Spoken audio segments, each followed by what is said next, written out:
अंगी अरे सावळ्या. पटाळा आलाय बाबा.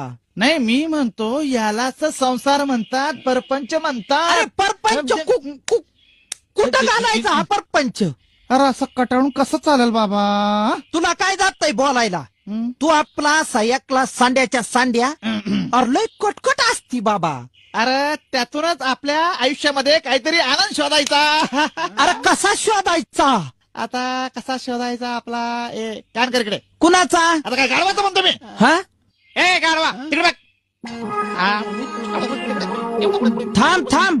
तुंबला तुंबला बोल. सध्या ऐकले असं जमल काय सर? याच्या आधी कधीच मी तमाशाला गेलो नव्हतो रे. मी आहे ना, हायस ना? मी आहे. तू फक्त तिकडे येळेवर ये म्हणजे बाकी काय नाही. मी काय करतो काय? आधी घरी जातो. हा.